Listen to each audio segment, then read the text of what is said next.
Welcome people of the free world, I am anonymous. I speak not for the collective, but for myself. I am here due to the cries of the people over the injustice that has taken over many cities. My name is the Beast of Alea, a beast that does what it needs in order to maintain the will of humanity, their desire to grow, and prosper, and becoming strong. This video is my way of helping protesters to show them exactly how to protect themselves from attacks from overzealous police officers, and to protect peaceful protesters from rioters who wish to taint the demonstrations.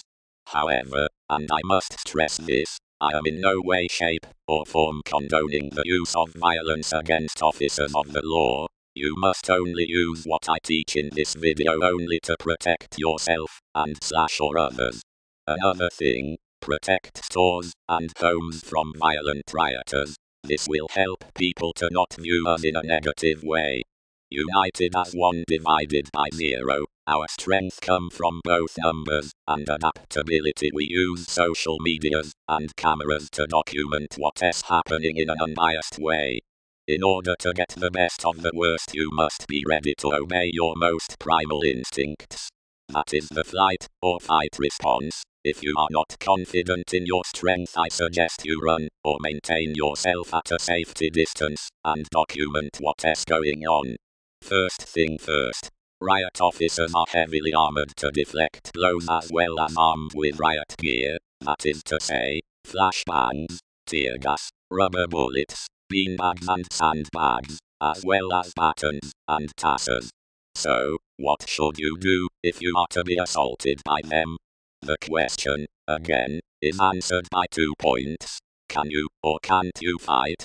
If you can't, it would be best that you flee, as police officers would undoubtedly be angered by you either recording or protesting and will come at you with full force.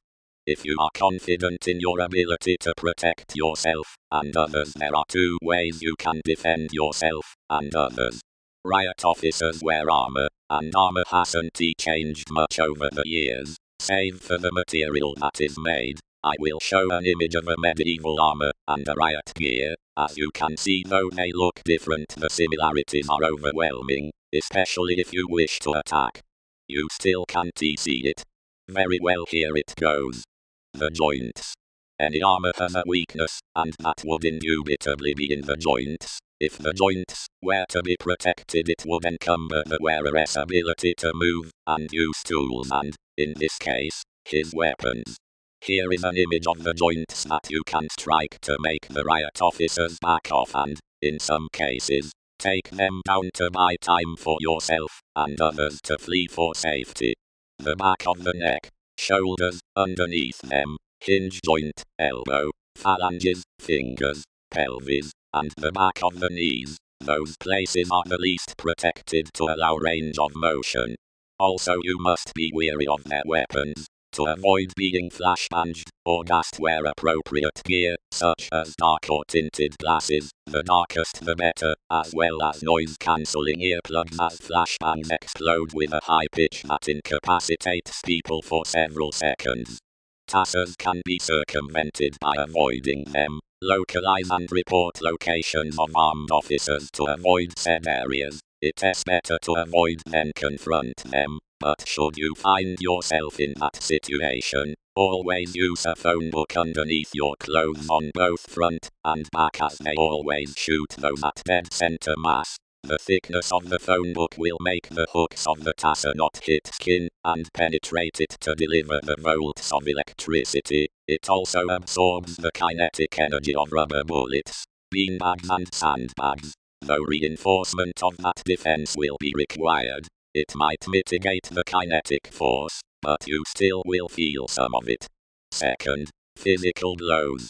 Police officers will use, in many cases, hand-to-hand combat, beating people with punches and kicks, as well as using batons and other weapons to attack the protesters.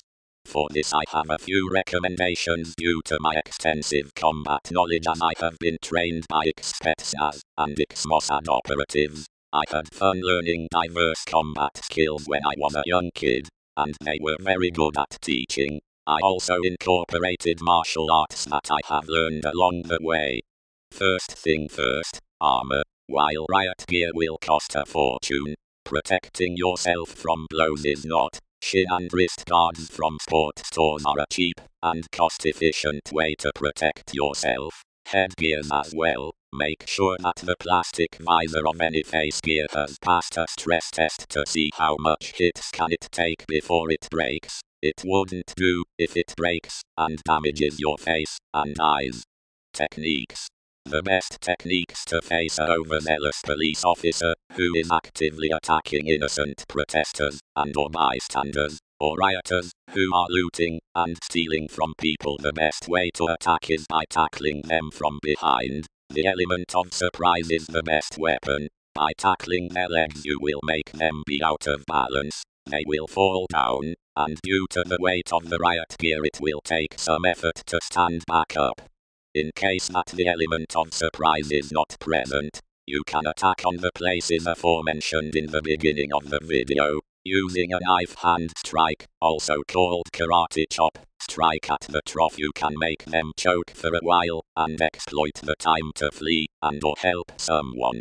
Another good technique is to advance and hit with the ball of the foot on their knees or other joints. However, that is ill-advised, as most would have some sort of protection, except police without riot gear.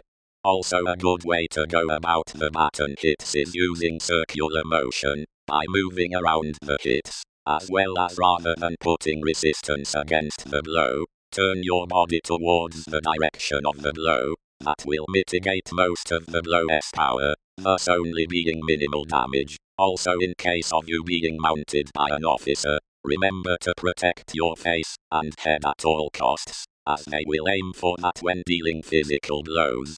There is a link to a video, so click it. It will open a new tab. Explosive confrontations. In case of riot police and rioters going out of hand, and staying in no longer a viable option to your continued health, escape is not only important, but crucial. Before going to any protest, always scout the area for potential choke points, where police officers would set in to capture protesters. Always stay where there are security cameras, and always map the place for potential escape routes and safe havens, such as abandoned factories, businesses, homes, dumpsters and emergency staircases. It is better to smell bad than being beaten. If you have a phone, locate those places and tag them. Share them along with fellow protesters. Be careful, as police are using Stingray devices to monitor and will see and hear everything from your phone, and they will be able to locate you anywhere. Encrypt your phones and use encrypted communication applications on your smartphones, and always keep a backup of your phone data in case it is broken or destroyed in your attempts to flee or broken by the police. This marks the end of useful advice for protesters. We are anonymous. We are legion. United as one. Divided by zero. We do not forgive. We do not forget. Expect us.